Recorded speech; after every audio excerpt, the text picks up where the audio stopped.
સ્વાગત છે મિત્રો ગુજરાત ન્યૂઝ યુટ્યુબ ચેનલમાં। તો મિત્રો ગુજરાતમાં વધુ એક પેપર ફૂટ્યું છે। ગુજરાતમાં પેપર ફૂટવાનો સિલસિલો હજુ પણ યથાવત છે મિત્રો। તો શું છે સંપૂર્ણ અપડેટ જોઈએ વિડીયોમાં। તો મિત્રો અહીંયા તમે જોઈ શકો છો, સંદેશમાં આવ્યું છે કે ગુજરાતમાં ફરીથી પેપર ફૂટ્યું, પરીક્ષાના કલાક પહેલાં જ ખબર પડી। એનસીસી સી સર્ટિફિકેટનું પેપર ફૂટ્યું, ભાવનગર ખાતે આજે હતી પરીક્ષા। 448 જેટલા કેડેટ પરીક્ષા આપવાના હતા।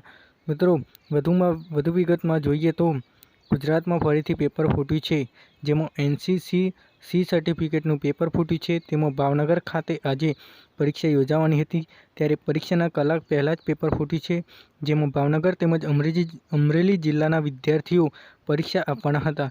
તો મિત્રો આ વધુ એક પેપર ફૂટ્યું છે, જે ખરાબ સમાચાર કહી શકાય છે। વિદ્યાર્થીઓની મહેનત અહીંયા માથે પડતી જોવા મળી રહી છે। તો મિત્રો વિડીયો પસંદ આવે તો વિડીયોને શેર કરજો।